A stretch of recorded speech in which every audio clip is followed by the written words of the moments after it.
সাধারণ লাকড়ির চুলার তুলনায় অনেক বেশি আগুনের তাপ থাকে এবং খুবই সামান্য লাকড়ি খরচ হয়, যেটা আপনার 1 ঘন্টা যদি আপনি রান্না করেন সেখানে 500 থেকে 600 গ্রাম জ্বালানি খরচ হয় মাত্র। এখানে কোনো ধরনের কাঠের যে অবশিষ্ট অংশ কয়লা থাকে না, পুরোপুরি কয়লাটাও আপনার পুরোপুরি জলে হচ্ছে ছাইয়ে পরিণত হয়, অর্থাৎ 99% এখানে জলে। এবং আমরা আমাদের এই আধুনিক চুলাতে ফ্যানের মাধ্যমে আমরা অক্সিজেন সরবরাহ করি। এই অক্সিজেন যেটা করে হচ্ছে বার্নারের ভিতরে প্রবেশ করার পরে 85% কার্বনকে নিঃসরণ করে দেয় এবং একই সাথে লাকড়ির পাশাপাশি অর্থাৎ কাঠের পাশাপাশি অক্সিজেনটা এখানে জ্বালানি হিসেবে জ্বলে, যার কারণে সাধারণ লাকড়ির চুলার তুলনায় 3 ভাগের 1 ভাগ আমাদের খরচে 2 ভাগই সেভ করে। আরেকটা বিষয় হচ্ছে সাধারণ যে লাকড়ির চুলা আছে, যেটাতে আমরা যখন বাসাবাড়িতে আমাদের মা বোনেরা রান্না করে আমরা দেখি যে অনেক বেশি ধোয়া হয়, যে ধোয়ার কারণে তাদের অনেক সময় শ্বাসকষ্টের সমস্যা হয়, চোখ জ্বলাপড়া করে, বাচ্চাদের অসুবিধা হয়। বাট আমাদের এই আধুনিক লাকড়ির চুলা, যেটা আমরা স্মার্ট ইকোস্টেপ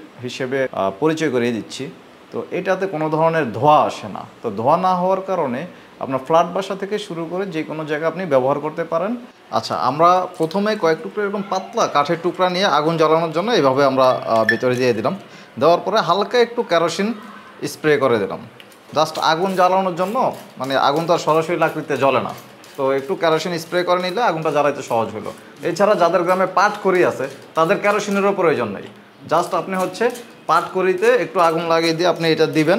দেওয়ার পরে আপনার হচ্ছে এই যে দেখেন ম্যাচের কাঠি দেওয়ার পরে দেখেন একদম প্রথমেই আমরা জ্বালিয়ে দিলাম। কোনো ধরনের দেখেন ধোঁয়া এবং কালিমুক্ত গ্যাসের বিড়ম্বনা, মানে যেই বাসায় আমাদের গ্যাস আছে ঢাকা শহরে দীর্ঘদিন থাকার কারণে সেখানে ঠিকঠাক মতো গ্যাস আসে না, শীতকালে তো আরও আসে না। এবং যেখানে আপনার দেখেছে আমরা সিলিন্ডার ব্যবহার করি, আজকে তো আপনার সিলিন্ডারের দাম একটা, পরে সপ্তাহে দেখেছে আরেকটা, ওঠানামা আপ ডাউন করে, যেটা আমাদের জন্য মধ্যবিত্ত পরিবারের জন্য খুবই রীতিমতো হিমশিম খাওয়া হচ্ছে। এবং প্রায় এই সিলিন্ডার দুর্ঘটনা আমরা সবসময় একটা আতঙ্কে থাকি, মানে আমরা স্বাভাবিকভাবে লাইনের গ্যাস পাচ্ছি না, আবার যখন সিলিন্ডার অতিরিক্ত টাকা খরচ করে ব্যবহার করি তখনও আমাদের কি হয় যে একটা আতঙ্ক সবসময় কাজ করে যে আসলে কোনো ধরনের দুর্ঘটনা ঘটে কিনা। তো এইটার বিকল্প হিসেবে কি করা যায়, সেই চিন্তা ভাবনা থেকে আসলে আমাদের এই চুলা নিয়ে কাজ করা। তো সেই ক্ষেত্রে ইন্টারনেটে ঘাটাঘাটি করে আমরা দেখলাম যে আসলে উন্নত বিশ্বে আমাদের এই চুলা এই প্রযুক্তিটা চলে।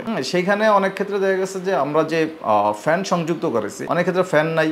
পরবর্তী আমরা দেখলাম যে ফ্যান যদি আমরা সংযুক্ত করে অতিরিক্ত অক্সিজেন আমরা এখানে ঠিকঠাক মতো মানে প্রয়োজন মতো অক্সিজেনটা যদি আমরা ঠিকঠাক মতো সরবরাহ করতে পারি, তাহলে আমাদের এই সমস্যাটা সমাধান হইতে পারে, যেটা আমাদের সাধারণ লাকড়ির চুলায় ধোয়া হয়, কালি হয়। তো সেগুলো আমরা মনে হয় যে কার্বন নিঃসরণের মাধ্যমে সমস্যাটা সমাধান করতে পারবো। তো সেই থেকে আমাদের কাজ করা এবং বেশ দীর্ঘদিন যাবৎ আমরা এটা নিয়ে কাজ করে মানে সুফল পেয়েছি।